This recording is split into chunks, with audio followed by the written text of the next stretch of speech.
Di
bawah bendera revolusi Insinyur Soekarno tahun 1963 jilid pertama. Nasionalisme, Islamisme, dan Marxisme. Sebagai area Bima Putra yang lahirnya dalam zaman perjuangan, maka Indonesia muda inilah melihat cahaya hari pertama-tama dalam zaman yang rakyat-rakyat Asia lagi berada dalam perasaan tak senang dengan nasibnya, tak senang dengan nasib ekonominya, tak senang dengan nasib politiknya, tak senang dengan segala nasib yang lain-lainnya. Zaman senang dengan apa adanya sudahlah lalu, zaman baru, zaman muda sudahlah datang sebagai fajar yang terang wajah. Zaman teori kuno yang mengatakan bahwa siapa yang ada di bawah harus terima senang, yang ia anggap cukup harga duduk dalam perbendaharaan riwayat, yang barang kemas-kemasannya berguna untuk memelihara siapa yang lagi berdiri dalam hidup. Ini sudahlah tak mendapat penganggapan lagi oleh rakyat-rakyat Asia itu. Pun makin lama makin tipislah kepercayaan rakyat-rakyat itu bahwa rakyat-rakyat yang memperjuangkannya itu adalah sebagai folk yang kelak kemudian hari akan unfolkten. Mereka makin lama makin tipislah kepercayaannya bahwa rakyat-rakyat yang memperjuangkannya itu ada sebagai saudara tua yang dengan kemauan sendiri akan melepaskan mereka bila mana mereka sudah dewasa, akil balik atau masak. Sebab tipisnya kepercayaan itu adalah bersendi pengetahuan, bersendi keyakinan bahwa yang menyebabkan kolonialisasi itu bukanlah keinginan pada kemasyhuran, bukan keinginan melihat dunia asing, bukan keinginan merdeka, dan bukan pula oleh orang negeri rakyat yang menjalankan kolonisasi. Jika ada terlampau sesak oleh banyaknya penduduk, sebagai yang telah diajarkan oleh Gustav Klemm, akan tetapi asalnya kolonisasi ialah teristimewa soal rezeki. Yang pertama-tama menyebabkan kolonisasi ialah hampir selamanya kekurangan bekal hidup dalam tanah airnya sendiri. Begitulah Dietrich Safer berkata, kekurangan rezeki itulah yang menjadi sebab rakyat-rakyat Eropa mencari rezeki di negeri lain. Itulah pula yang menjadi sebab rakyat-rakyat itu menjajah negeri-negeri di mana mereka bisa mendapat rezeki.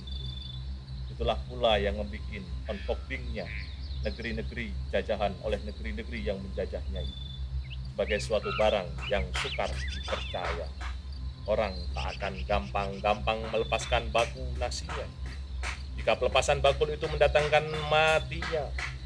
Begitulah bertahun-tahun berwindu-windu rakyat-rakyat Eropa itu mempertuankan negeri-negeri Asia. Berwindu-windu rezeki-rezeki Asia masuk ke negerinya.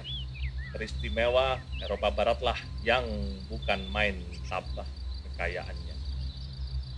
Begitulah tragisnya riwayat-riwayat negeri jajahan, dan keinsyafan akan tragik inilah menyadarkan rakyat-rakyat jajahan itu, sebab walaupun lahirnya sudah Allah dan takluk, maka spirit of Asia masihlah kekal. Roh Asia masih hidup sebagai api yang tiada padamnya. Keinsafan akan tragik inilah pula yang sekarang menjadi nyawa pergerakan rakyat Indonesia kita.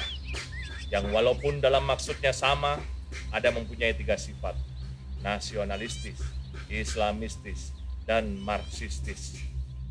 Mempelajari, mentari hubungan antara ketiga sifat itu membuktikan bahwa tiga haluan ini dalam suatu negeri jajahan tak guna berseteruan satu sama lain. Membuktikan pula bahwa ketiga gelombang ini bisa bekerja bersama-sama menjadi satu gelombang yang maha besar dan maha kuat. Satu ombak taufan yang tak dapat ditahan terjangannya. Itulah kewajiban yang kita semua harus memikulnya. Akan hasil atau tidaknya kita menjalankan kewajiban yang seberat dan semulia itu, bukanlah kita yang menentukan. Akan tetapi, kita tidak boleh putus asa. Berjaya upaya itulah boleh habis-habisan ikhtiar menjalankan kewajiban ikut mempersatukan gelombang-gelombang tadi. Sebab kita yakin bahwa persatuanlah yang kelak kemudian hari membawa kita ke arah terkabulnya impian kita. Indonesia merdeka. Entah bagaimana tercapainya persatuan itu, entah pula bagaimana rupanya persatuan itu. Akan tetapi tetaplah bahwa kapal yang membawa kita ke Indonesia merdeka itu ialah kapal persatuan adanya. Mahatma, jurumudi yang akan membuat dan mengemudikan kapal persatuan itu kini barangkali belum ada.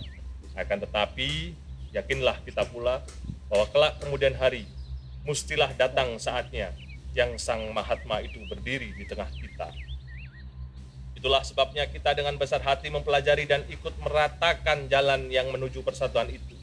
Itulah maksudnya tulisan yang pendek ini: nasionalisme, islamisme, dan marxisme.